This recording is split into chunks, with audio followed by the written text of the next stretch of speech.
আপনি কি করতে এসছেন এখানটাই? আপনি তো নিজে আপনার এলাকায় ভোট চুরি না, আপনাদের এলাকায় ভোট লুট হয়, ভোট ডাকাতি হয়। পশ্চিমবঙ্গে পঞ্চায়েত ভোটে অংশগ্রহণ করতে দেওয়া হয় না। পশ্চিমবঙ্গে পঞ্চায়েত ভোটের গুনতিতে বিডিও অফিসে বসে বসে বিডিওরা এসডিওরা ব্যালট পেপার ঢুকিয়ে দেয় হারানোর জন্য।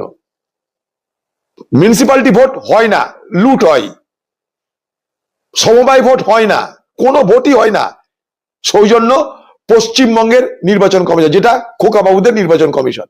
তা খোকাবাবুদের নির্বাচন কমিশন যারা বাংলায় ভোট করতে দেয় না, ভোটের দিন পঞ্চায়েতে 65 লোক খুন হয়, যেখানে বিধানসভা লোকসভায় মানুষের ভোট বুথে পৌঁছানোর আগেই প্রক্সি ভাবে নকল মানে তার নামে ভোট দিয়ে দেওয়া হয়, নকল ভোট দিয়ে দেওয়া হয়।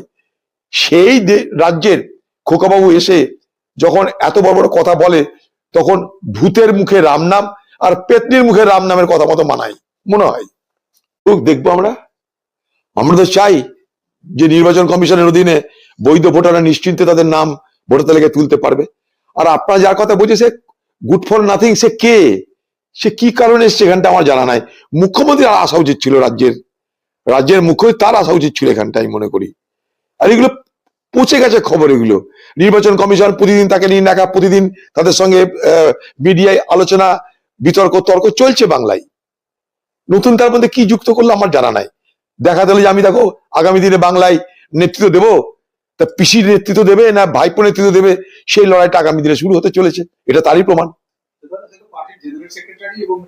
হ্যাঁ ভালো তো, জেনারেল এমপি তো বলছি সে পিসির জায়গায় সে যাচ্ছে না ভাইপোর জায়গায় পিসি আসছে, কোনটা কার জায়গা হবে সেটাও তো একটা প্রশ্ন না। আমি সেই জন্য বলছি কথাটা। কি কি হাসিয়াতে এসেছে, পার্টির ডেলিগেশন নিয়ে এসছে, দিদি সেখানে কি মত আছে? দিদি কি তাকে বলেছে?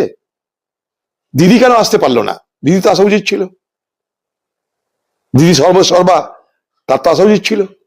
কমসে কম খোকাবাবুকে আমি পাঠালাম, তাকে আমি সমর্থন করছি, সেটাও তো বলা উচিত ছিল।